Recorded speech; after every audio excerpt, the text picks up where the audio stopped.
Hello and welcome. This is the Market Huddle Secure Retirement for Monday, July 19th, 2021. Hopefully everyone can hear me.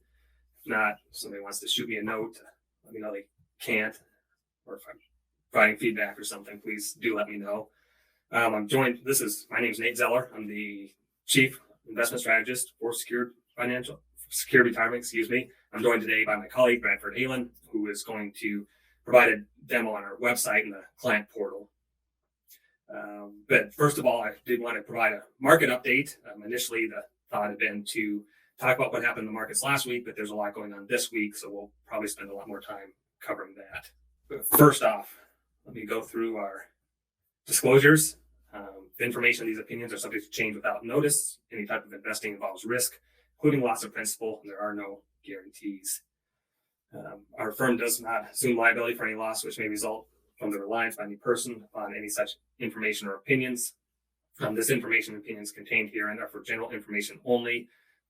As I always say, each individual's circumstances are different, so anything we talk about here today, please consult with your financial advisor to discuss your individual situation. Before we get into it even further, I do have to mention that we sent out a request for recipes for our cookbook.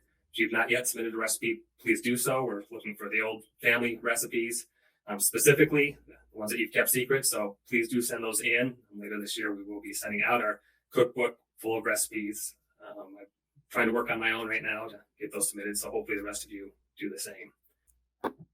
All right, let's get into it then. The weekly market recap from last week. Last week was the first full week of quarterly earnings with a lot of big banks reporting, primarily some other companies such as United Health Group being another one. The reports were generally good, healthy profits and revenues amid the recovery. However, the market reaction was muted. The markets did end up lower on the week, primarily to what happened on Friday afternoon, where the markets dipped a bit in response to fears about the Delta variant and rising COVID cases. We'll talk more about that here in a minute because that's what's driving the market lower today. It was a busy week on the economic front. There were inflation reports that came in higher than expected.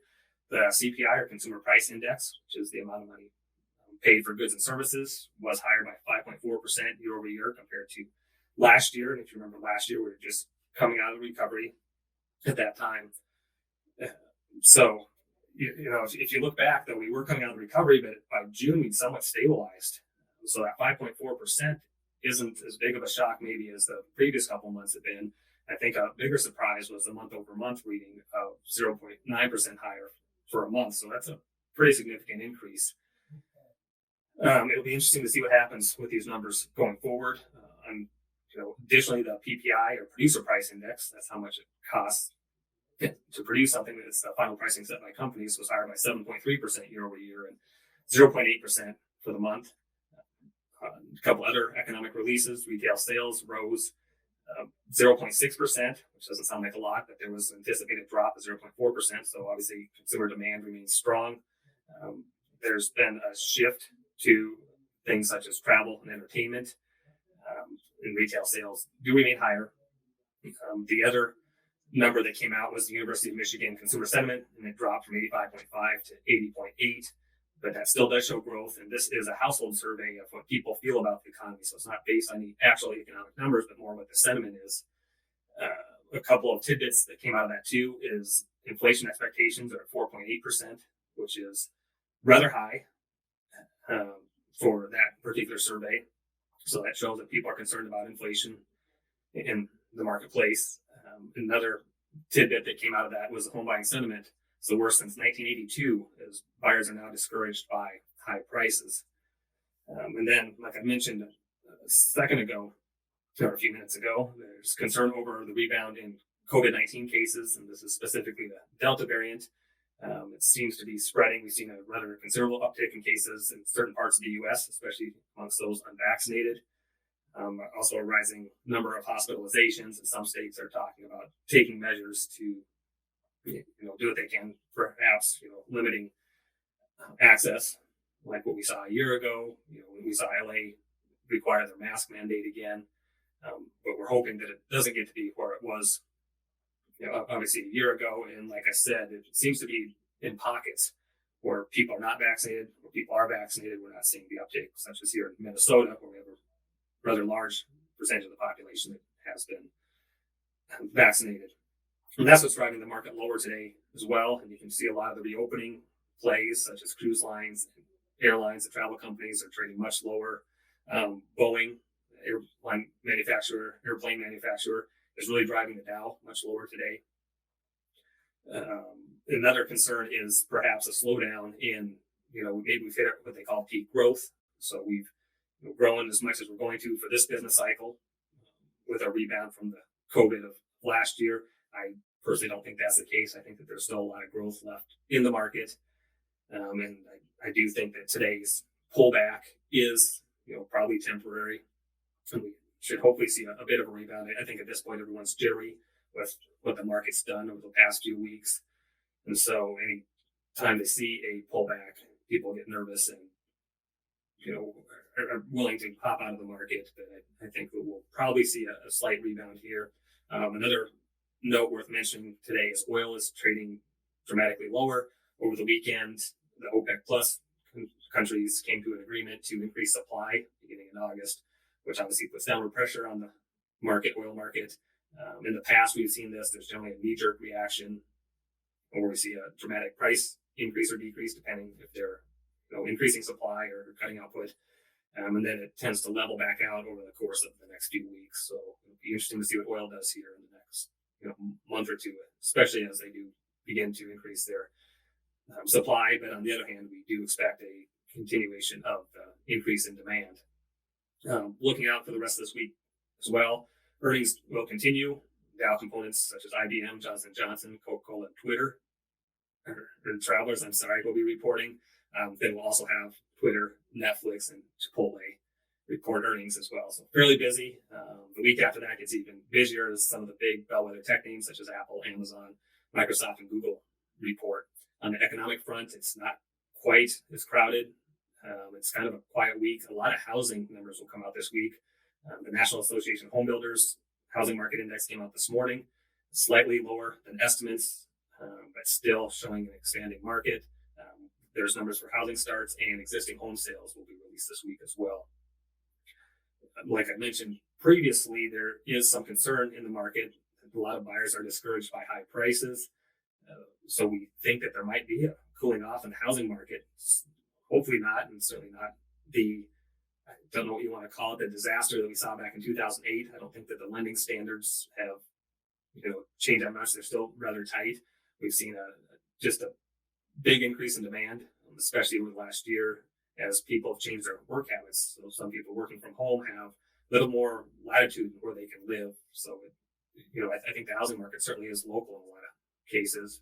We've seen a big increase in input prices, such as lumber. Lumber prices quadrupled over a year ago at one point. They've since fallen back down, and now we're about 25% higher than we were a year ago, but significantly lower than where we were at its peak back 2 or 3 months ago. Of course, there's a lot of supply that still needs to work its way through the system, and I think the retailers are nervous about cutting their prices in response until they see a sustained lower price in lumber costs. So watch housing this week. The other thing I'll throw out there is on Friday, the purchasing PMI, manufacturing services numbers, purchasing managers index numbers come out, and that's a leading indicator of GDP growth, industrial production, and employment. So moving on, one other thing I wanted to touch on before we get to Bradford and his demonstration of our client portal is there were a number of articles that came out this week talking about the cost of living increase with Social Security. They call it the COLA. Stands for cost of living increase. I'm not talking about Coca-Cola or Pepsi Cola. This is the cost of living. This is expected to be a rather large bump. A lot of projections are showing a 6% rise next year. This would be the largest increase since 1983. I know for a lot of you that are receiving Social Security at this point, this is a very welcome news. As we're all aware, prices have increased throughout the year, so to get Social Security more in line with the increase in the amount that you're receiving every month would, I'm sure, come as very welcome news to many of you. One thing I'll show real quick for those of you number crunchers out there, Just wanted to show how the Social Security is calculated. They use the CPIW, which is the urban wage earners. The CPI number I quoted earlier in this discussion is CPIU, which is the cost of goods. This is actually what wage earners earn. The numbers are not significantly different. They're very much in line. I pulled this straight from the Social Security website. What they do is they take the index level for the third quarter, which is July, August, September, find an average for each, and then compare it to the previous year. So this calculation shows 2020 compared to 2019, where there was a 1.3% increase. The current index level is about 5% higher than where the average was last year. So if these numbers don't change at all, we're looking at a 5% increase. It's expected that the CPI index will continue to rise. That's where most people are coming up with 6%. I even think it could be as high as 7% or so if we continue on the current trajectory. So we'll continue on and I guess see what happens. We'll know for certain come October, but I just wanted to throw this out there and make sure everybody was aware and talk about this. I've seen it in numerous news outlets over the past week. So it's something we thought was worth mentioning. With that, I'm going to hand this over to Bradford to let him take it from here. Thank you, Nate. Hello, everyone. My name is Bradford Aylin. I'm a client service specialist here at Secured Retirement. Some of you might know that we recently launched a new website. So we just wanted to take a few minutes today to give you guys a quick tour on how to navigate throughout the website and how to get signed in on the client portal. So I'm going to do a quick screen share here and get the website pulled up. Okay, so hopefully you guys can see the website here. This is the home page that you'll get to when you search securedretirements.com. So these 5 tabs at the top here, what you're going to use to navigate throughout the site. I'm mainly going to touch on the media tab and the client login tab, but starting with the about tab, if you are interested in learning more about the members of our team, you can select our team here. And if you scroll down, you'll have a photo of all the team members. And if you select read details, it'll pull up the biographies for each of us. So if you're interested in learning a little bit more about the team members here at Secured Retirement, this is a great place to go. Moving on, there's an About Us tab here. This kind of gets into some of the history of the firm, as well as some of our core values.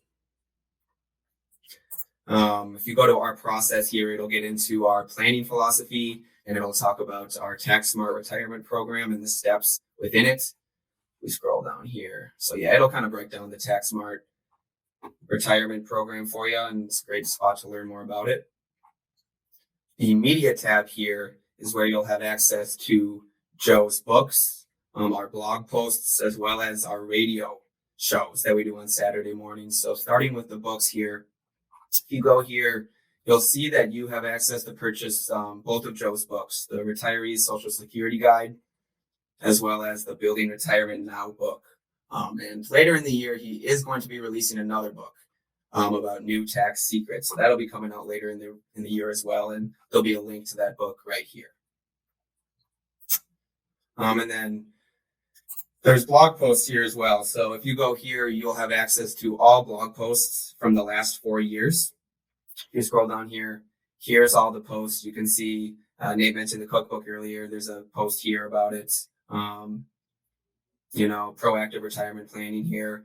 This is a good spot to go to get some reading material about the market and just about things going on with our firm as well. And then the radio tab will have all replays of our radio shows that we do every Saturday morning. So if you go here, you can scroll down. You'll have access to all the different radio shows. You can just select listen now, and you can listen to it right here. Excuse me. If you need to get a hold of us, you can go to this contact tab here. You can, of course, call us as well. But for example, if you're a prospect and you want to schedule a 15-minute call with one of our advisors, you can go here and schedule that on your own. And then there's also a spot just to submit general inquiries. Lastly, there client login.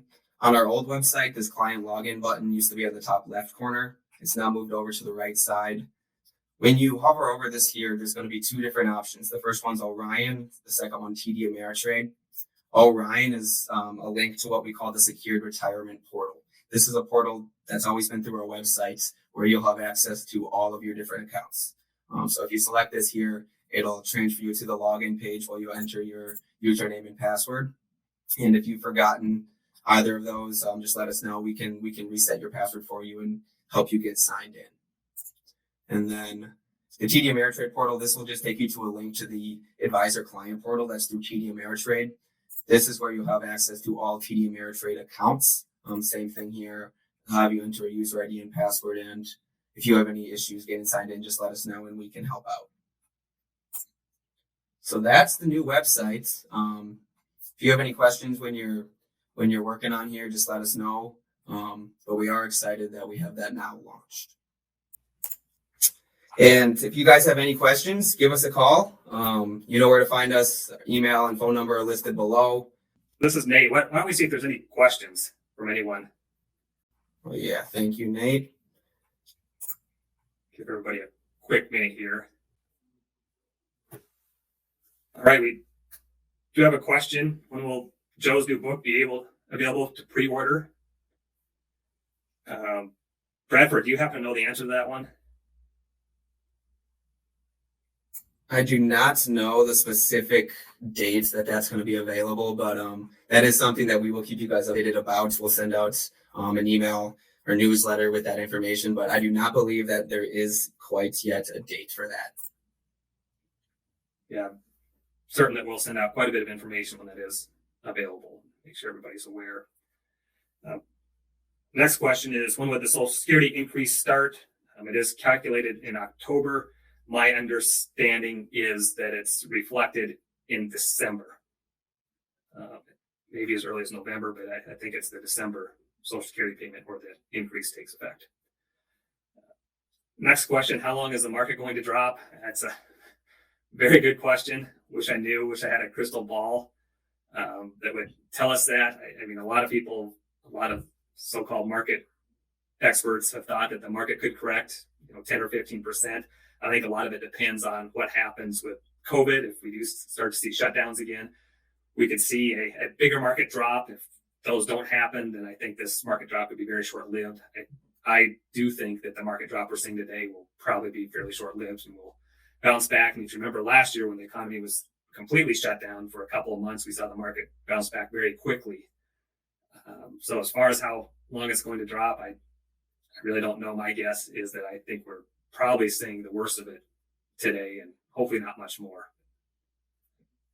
Hopefully I'm right and not wrong on that one. All right. Any other questions? Last call here real quick.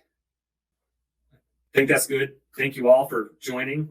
Appreciate it. Thank you, Bradford, for the demo. And again, this will be available on our YouTube channel. And if you haven't yet, please do subscribe to that. And as well, give us a call anytime if you have questions or want to talk about anything. There is one question just came in. What was the link to the new portal? So Bradford, I don't know if you want to go back to that real quick or if it's even on the show just slide here. So there's a few different ways to get there, but the main way is if you go to our website, securedretirements.com, in the top right corner, there'll be a client's login button. And then underneath that, you'll want to select Orion, and that'll take you to that link. I'm also just going to send it into the chat quick. So that link should get you to the Orion login for the Secured Retirement Portal. You can also get there through our website by selecting the top right corner and selecting Orion. Thanks, everybody. Have a great week.